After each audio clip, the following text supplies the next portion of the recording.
वालेकुम बच्चों, कैसे हैं आप सब। उम्मीद है कि आप सब ठीक होंगे। आज हम साइंस का चैप्टर नंबर 1 करेंगे जिसका नाम है हीट एंड कूलिंग। इसका लेसन नंबर 3 करेंगे। लेसन नंबर 1 और लेसन नंबर 2 हम कर चुके हैं। अगर आपने लेसन नंबर 1 और 2 को नहीं किया तो उसका डिस्क्रिप्शन से आपको लिंक मिल जाएगा। आज हम लेसन नंबर 3 करेंगे। इसके क्वेश्चन आंसर को देखेंगे, इसकी एक्सरसाइज को सॉल्व करेंगे, देखेंगे क्या क्वेश्चन हैं और उनके आंसर्स को हम सॉल्व करेंगे। तो चलो शुरू करते हैं क्वेश्चन नंबर 1 से। Which material make the best conductor of heat. क्या पूछा जा रहा है क्वेश्चन नंबर 1 में, कह रहे हैं कि कौन से ऐसे मटेरियल्स हैं जो कि आपके पास बेस्ट कंडक्टर हैं हीट के, यानी कि हीट को बहुत अच्छे से कैरी कर सकते हैं एक जगह से दूसरी जगह। ठीक है, तो हम देखेंगे वो कौन से मटेरियल हैं जो बेस्ट कंडक्टर कहलाते हैं हीट के लिए। ठीक है, तो वो कौन से हैं, इसका आंसर बहुत छोटा सा है, मेटल्स। ठीक है, मेटल्स जो हैं वो आपके पास क्या है, बेस्ट कंडक्टर ऑफ हीट है। अगर आप चाह रहे हो कि आपकी जो आप हीट है वो क्या करे, कंडक्ट करे, तो वो कौन से मटेरियल जो है ना हीट को बहुत अच्छे से कंडक्ट करते हैं, तो मेटल्स जो हैं वो हीट को कंडक्ट करते हैं। ठीक है, metals are the best conductor of heat because heat can travel through them easily. क्यों? क्योंकि मेटल्स ही ऐसी वो चीज़ है जिसके ज़रिए जो आपके पास हीट है वो ट्रैवल कर सकती है ईजीली। ठीक है, तो इसका आंसर क्या आ जाएगा, metals are the best conductors of heat because heat can travel through them easily. ठीक है, ये आपके पास क्वेश्चन नंबर 1 हो गया कि कौन से आपके पास बेस्ट कंडक्टर्स हैं हीट के, तो वो कौन से मटेरियल हैं, मेटल्स। सारे के सारे मेटल्स क्या हैं, कंडक्टर्स हैं, गुड कंडक्टर्स हैं, बेस्ट कंडक्टर्स हैं हीट को कंडक्ट करने के लिए। ठीक है, क्योंकि हीट उनसे इजीली पास आउट हो जाती है। ठीक है, अब क्वेश्चन नंबर 2 को देखेंगे। क्वेश्चन नंबर 2 में क्या पूछा जा रहा है, what is an insulator, name 3 insulators. ठीक है, कंडक्टर्स का ऑपोजिट इंसुलेटर कहलाता है। ठीक है, इंसुलेटर्स को हम नॉन कंडक्टर्स भी कहते हैं। ठीक है, जिस तरह से हीट पास आउट हो जाती है ना कंडक्टर से, इस तरह से जो इंसुलेटर है उनसे हीट पास आउट नहीं होती। ठीक है, तो यानी कि ये कह सकते हैं कि बैड कंडक्टर कहलाते हैं। ठीक है, तो हम देखते हैं कि इसकी डेफिनेशन क्या है। What is an insulator, name 3 insulator. Substance that do not allow heat to pass through it are called insulators. ठीक है, उसी की अपोजिट बात कर रही हैं कि ऐसे सब्सटेंसेस जो कि हीट को अलाउ नहीं करते कि वो उनसे पास हो सके, उनको हम लोग क्या करते हैं, इंसुलेटर्स कहते हैं। यानी कि हीट उनके ज़रिए पास हो ही नहीं सकती, तो इनको हम लोग क्या कहते हैं, इंसुलेटर्स कहते हैं। एग्जाम्पल के थ्रू देखते हैं वो कौन सी चीज़ें हैं जिनसे हीट पास आउट नहीं हो सकती। ग्लास के ज़रिए हीट जो है वो पास नहीं होती। प्लास्टिक, और उसके अलावा क्या है, वुड। ठीक है, प्लास्टिक, वुड और ग्लास, इसके अलावा और भी बहुत सारी चीज़ें हैं। ठीक है, ये वो चीज़ें हैं जिनके ज़रिए हीट जो है वो पास एक जगह से दूसरी जगह पास नहीं हो सकती। ठीक है, तो ये क्वेश्चन नंबर 2 था कि what is an insulator, name 3 insulator. तो आपके पास इसका आंसर क्या होगा, substance that do not allow heat to pass through it are called insulators, for example glass, plastic and would.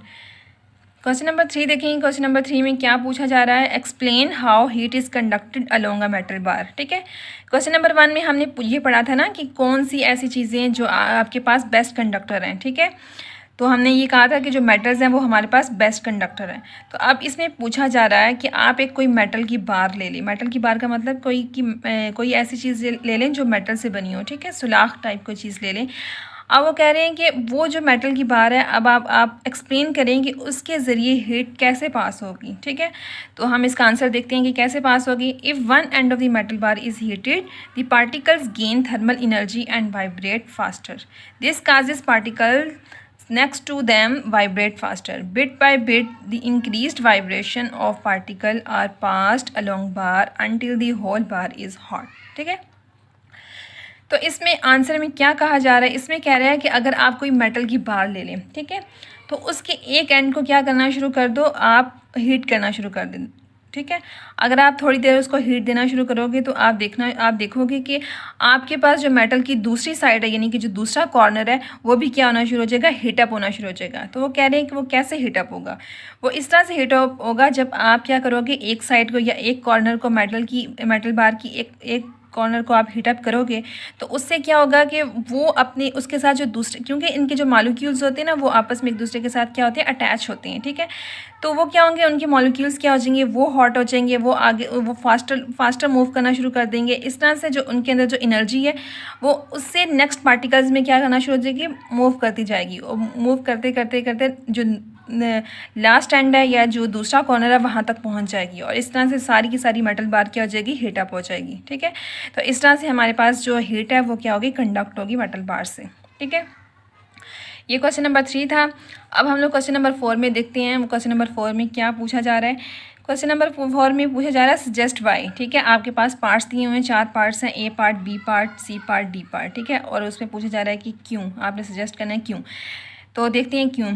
Suggest why the base of saucepan is made of metal. सबसे पहले पूछा जा रहा है कि आप बताएं क्यों जो आपके पास सॉसपैन है उसकी जो बेस है वो मेटल से बनी होती है। ठीक है, तो मेटल से, अभी आपने मेटल के बारे में यही पढ़ा ना कि वो हीट को बहुत अच्छे से कंडक्ट करते हैं, यानी कि उससे हीट जो है उसके थ्रू इजीली पास आउट हो जाती है। ठीक है, तो इसीलिए हमने जो सॉस पैन की जो बेस होती है उसको हम लोग मेटल से बनाते हैं, ताकि उसमें से हीट जो है वो क्या हो, पास हो, और वो पास होने के बाद जो भी आपने पैन की बेस में जो भी आप पका रहे हैं वहाँ तक ट्रांसफ़र हो, और वो जो भी फूड है वो आपकी क्या हो जाए, पक जाए। ठीक है, इसलिए वो सॉस पैन की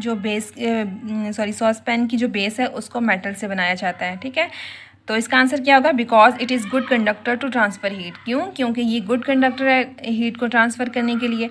इससे जो आपकी हीट है वो ट्रांसफ़र हो जाएगी आपकी फूड तक, और फूड क्या हो जाएगी, ईजिली पक जाएगी। ठीक है, तो सेकंड देखते हैं। सेकंड में भी यही पूछा जा रहा है कि suggest why the sandal of this saucepan is made of plastic. ठीक है, अब आपका जो सॉस पैन है, ठीक है, उसका हैंडल है ताकि वो पकड़ने के लिए होता है। ठीक है, वो कह रहे हैं कि वो प्लास्टिक से क्यों बनाया जाता है। ठीक है, तो उसका जो हैंडल है वो इसलिए प्लास्टिक से बनाया जाता है ताकि वो हीटअप ना हो सके। ठीक है, अगर आप वो हीटअप हो जाए तो आप उसको पकड़ेंगे कैसे। ठीक है, तो वो हीटअप ना हो इसलिए उसको प्लास्टिक से बनाया जाता है। तो वो क्या होता है जब वो उसे प्लास्टिक से बनाया जाता है। ठीक है, because it is an insulator, do not burn hand.